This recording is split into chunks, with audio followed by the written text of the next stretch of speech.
ce moment en train de prospecter les rives du lac de Malbuisson.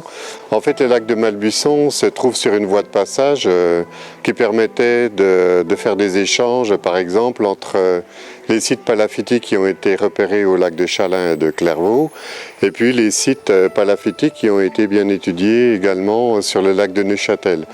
C'est des sites préhistoriques qui datent soit du néolithique, soit de l'âge du bronze, c'est-à-dire qui s'étagent entre 4000 avant Jésus-Christ jusqu'à vers 800 avant Jésus-Christ et qui étaient construits en bordure de ces lacs sur des pieux plantés dans la vase. Alors on a toute une sorte d'indices, soit par des érudits du 19e siècle ou du début du 20e siècle, ou alors des observations plus récentes faites par des pêcheurs qui ont repéré des pieux, qui ont repéré des indices avec des restes d'os par exemple.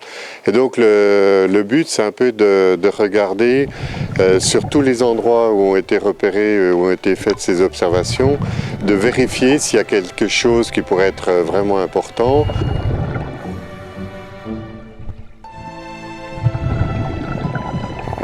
La méthode en fait c'est de mettre en place donc des lignes d'eau, enfin des lignes à l'eau, dans l'eau, dont les plongeurs suivent l'orientation pour faire de la prospection systématique.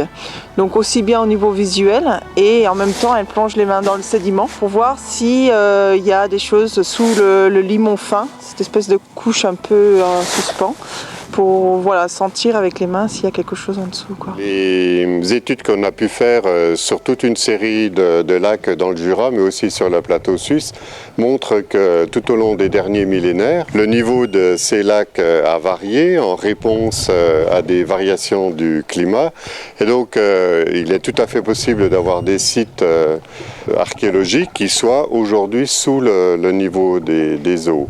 Et donc, nous, on travaille pour le moment pour la prospection subaquatique des rives du lac Saint-Point et de Remoré, mais c'est couplé avec des recherches qui sont menées aussi sur la terre ferme, sur les bassins versants de ces lacs. On aurait bien voulu qu'il y ait des villages lacustres, mais non, à part des pieux de pêcheurs, c'est tout ce qu'on a trouvé. Donc notamment des pieux qui peuvent ressortir, qui sont un peu érodés, avec des aménagements de pierre ou des choses comme ça. Donc au sud du lac, il y a en effet un petit haut fond qui sort. C'est une languette de pierre dont on va essayer de trouver à quoi ça correspond avec les archives, avec plus de recherches documentaires, quoi.